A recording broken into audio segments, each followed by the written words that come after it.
शिव पुराण श्री रुद्र संहिता तृतीय खंड 47वां अध्याय। वर वधु द्वारा एक दूसरे का पूजन। ब्रह्मा जी बोले, हे नारद, गिरिराज हिमालय ने उत्साह पूर्वक वेद मंत्रों द्वारा पार्वती और शिव जी को उपस्नान करवाया।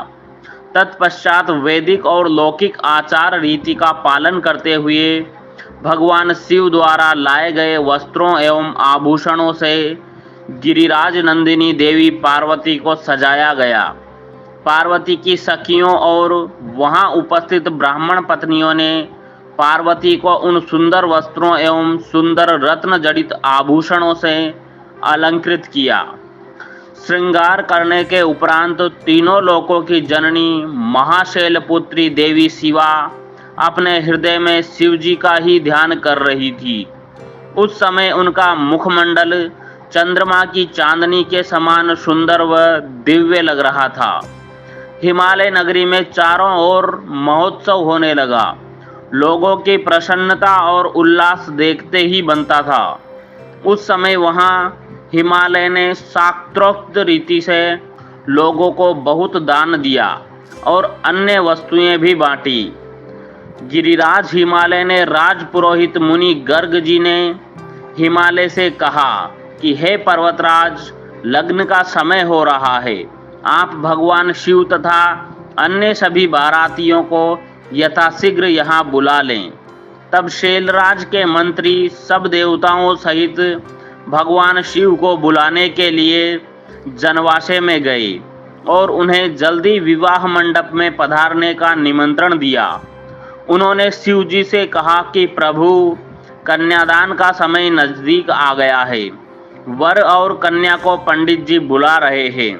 तब भगवान सुंदर वस्त्र आभूषणों से सुसज्जित होकर अपने वाहन नंदी पर बैठकर सब देवताओं और ऋषि मुनियों के साथ मंडप की ओर चल दिए। साथ में उनके गण भी अपनी स्वामी शिव की जय जयकार करते हुए नाचते गाते चलने लगे। शिव जी के मस्तक पर छत्र था और चारों ओर चंवर ढुलाया जा रहा था। महान उत्सव हो रहा था। शंख, भेरी, पटह, आनक, गोमुख बाजे बज रहे थे। अप्सराएं नृत्य कर रही थी। चारों दिशाओं से देवगण उन पर पुष्पों की वर्षा कर रहे थे। इस प्रकार महादेव जी सुशोभित होकर यज्ञ के मंडप पर पहुंचे। मंडप के द्वार पर उनकी प्रतीक्षा कर रहे पर्वतों ने आदर पूर्वक उन्हें नंदी पर से उतारा और भीतर ले गए। शैलराज हिमालय ने भक्ति पूर्वक उन्हें नमस्कार किया और विधि विधान के अनुसार उनकी आरती उतारी। उन्होंने भगवान श्री हरि विष्णु, मुझे तथा सदाशिव को पाद अर्घ्य दिया और सुंदर उत्तम आसनों पर हमें बैठाया। तत्पश्चात शैलराज प्रिया देवी मैना ब्राह्मण स्त्रियों व पूर्वासिनों के साथ वहां पधारी। उन्होंने अपने दामाद भगवान शिव की आरती उतारी और उनका मधुपर्क से पूजन किया तथा सारे मंगलमय कार्य संपन्न किए। तत्पश्चात शैलराज हिमालय मुझे, विष्णु जी व भगवान शिव को साथ लेकर उस स्थान पर गए जहां देवी पार्वती वेदी पर बैठी हुई थी। तब वहां बैठे सभी ऋषि मुनि, समस्त देवता व अन्य शिवगण उत्सुकता से शिव पार्वती के लग्न की प्रतीक्षा करने लगे। हिमालय के कुलगुरु श्री गर्ग जी ने पार्वती जी की अंजलि में चावल भरकर शिव जी के ऊपर अक्षत डाले। तत्पश्चात पार्वती जी ने दही, अक्षत, कुश और जल से आदर पूर्वक भगवान शिव का पूजन किया।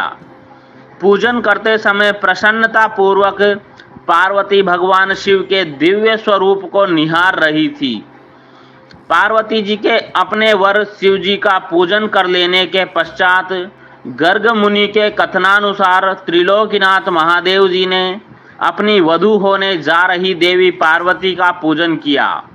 इस प्रकार एक दूसरे का पूजन करने के पश्चात वर वधू शिव व पार्वती वहीं वेदी पर बैठ गए।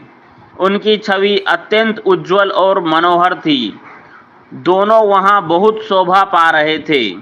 तब लक्ष्मी आदि सभी देवियों ने उनकी आरती उतारी। यह अध्याय यहीं समाप्त होता है। अगला अध्याय सुनने के लिए हमारे चैनल को सब्सक्राइब करना ना भूलें। धन्यवाद। ओम नमः शिवाय।